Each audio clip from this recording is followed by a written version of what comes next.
A continuación dará respuesta a todas las inquietudes el señor presidente, doctor Yo Álvaro Uribe. empiezo con la doctora Claudia López. Yo llegué a la presidencia sin Congreso, sin farpolítica, sin parapolíticos, con una política propuesta para enfrentar toda la criminalidad. Usted ignora lo siguiente. Yo le ruego revisar los crímenes que les ha imputado la Corte Suprema de Justicia y mirar en qué época se cometieron. La inmensa mayoría es anterior a mi gobierno. ¿Ha sido mi gobierno indulgente con ellos? Con nadie, con nadie. Es la primera vez que la Corte Suprema de Justicia, financiado por este gobierno y decidido por este gobierno, ha tenido un equipo propio de investigación. Antes el equipo de investigación de la Corte Suprema de Justicia era un equipo prestado por la Fiscalía. Ahora ha tenido un equipo propio de investigación. Yo me pregunto, si eran crímenes anteriores, teníamos las mismas instituciones de justicia, ¿por qué no persiguieron esos crímenes? Porque se necesitaba un gobierno que creara unas condiciones de seguridad que permitieran perseguir esos crímenes. Nosotros, en todo el primer gobierno, creamos unas condiciones de seguridad y solamente fue en nuestro segundo gobierno cuando empezaron las instituciones de justicia a llevar a personas incriminadas por cargos de delitos que habían cometido con antelación a nuestro gobierno. Esa pregunta no se la han hecho los académicos.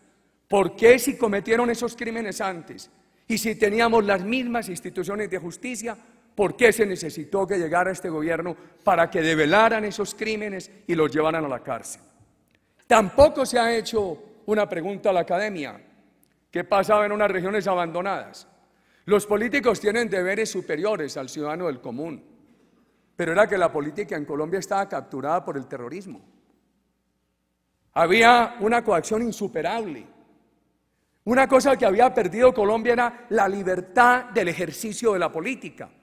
Y ahora, para responderle al profesor Leal, vamos a hablar de lo que pasaba en la Colombia urbana, para empezar por Bogotá.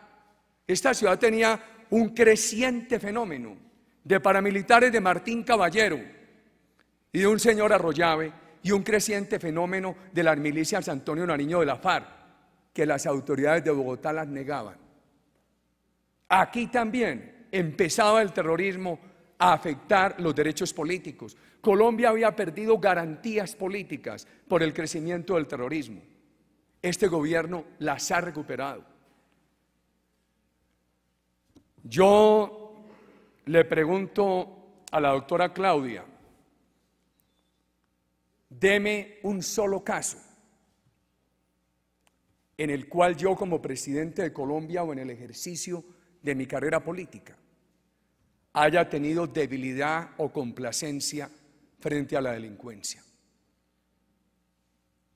Deme un solo caso, no lo encuentra. Y eso da autoridad moral. A mí no me venga a cuestionar la autoridad moral. ¿Sabe por qué me meto yo en por qué me meto en todas las disputas? ¿Por qué me meto en todas las candelas? Porque no tengo rabo de paja. Un gobierno que no tuviera autoridad moral no habría sido capaz de extraditar a los líderes paramilitares. A ver, doctora Natalia. Yo tengo un caso, presidente. Sí. Su ministro de Justicia e Interior tiene un hermano que fue director de Fiscalías de Antioquia, que se alió con los narcotraficantes y les entregó las listas de los investigadores, de los fiscales, de lo que estaba pasando. Eso no es ilegal, pero es ilegítimo que usted tenga una persona en el gobierno con esos antecedentes. Es antidemocrático. Una persona como Fabio Valencia Costa, eso no tiene presentación, presidente. Perdón. Entonces no hay autoridad moral. Déjeme, doctora Natalia. No se ofusque, que yo le escuché, señora decana. No, déjeme responder. Ya usted lo dijo. ¿Estamos en un ambiente de valores democráticos o no? Hay un principio de la historia de la humanidad democrática. No se pueden extender culpas de sangre. Es que eso no es ilegal. No, escúchame, doctora Natalia, déjeme. Pero es ilegal. Déjeme, doctora Natalia. Permítame que usted ha hablado. A mí lo que me extraña es que se sabía que se iba a nombrar al doctor Fabio Valencia. Eso era Voz Populi. Después nos dijeron que las investigaciones sobre el fiscal de Medellín, su hermano, llevaban 10 meses, un año. Y solamente las revelaron cuando se nombró al doctor Fabio Valencia. Su primer director del DAS fue nombrado por usted lo respaldó y ayer está confesando y está en las confesiones de que entregó las listas de los sindicalistas que había que asesinar. Usted lo defendió y lo nombró cónsul. Es otro caso. Perdone, doctor José Fernando. Primero, en ese manifiesto democrático al que se refirió el profesor Leal, hay un punto que es el punto 27, en el cual se asume el compromiso desde la candidatura presidencial de trabajar por la seguridad de todos los colombianos, y se mencionan allí maestros, se mencionan periodistas y se mencionan sindicalistas. Desde la hora cero del gobierno, este gobierno empezó la defensa de los sindicalistas, la protección, y volvería al tema cuando me refiera a lo del doctor Leal. ¿Por qué nombré al doctor Jorge Noguera? Era una persona que había trabajado en Santa Marta, tenía buena reputación, apoyó mi campaña. Doctor Fabián, yo he creído que la universidad es la caja de resonancia de la problemática social y el laboratorio del cual deben emanar soluciones. Eso lo compartimos plenamente. He creído en una academia crítica, en una universidad crítica, de libre cátedra. Nos tocó luchar mucho en nuestra época universitaria en procura de la libre cátedra, que la había anulado la imposición de una sola tendencia del pensamiento.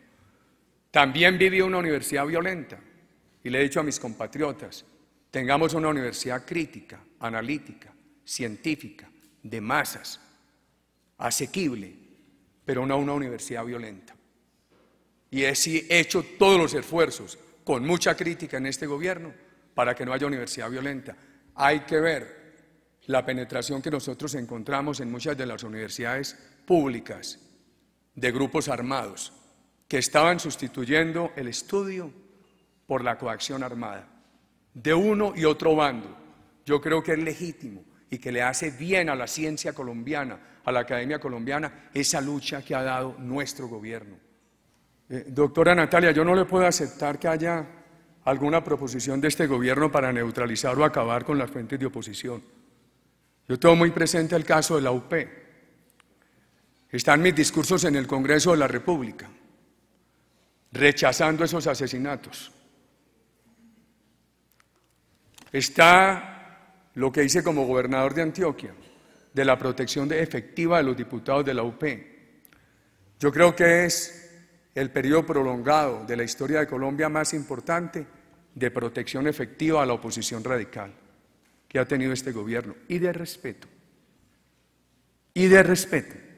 Usted no sabe cuántos esfuerzos he hecho para llegar a concertaciones de textos legales con oposición radical.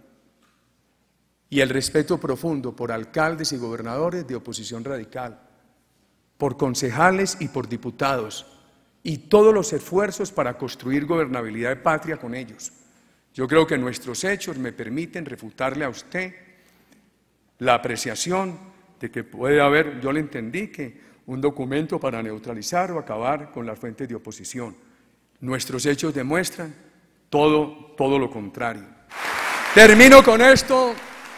A nuestra distinguida decana, apreciada decana, usted me pregunta si una dificultad con un hermano país me llevaría a suspender elecciones. Primero, frente a ese país lo único que hay es afecto a su pueblo. Segundo,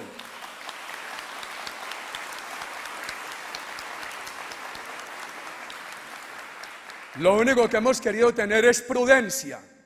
Y tercero, si usted conociera el amor mío por la lucha democrática, se habría ahorrado esa pregunta. Muchas gracias.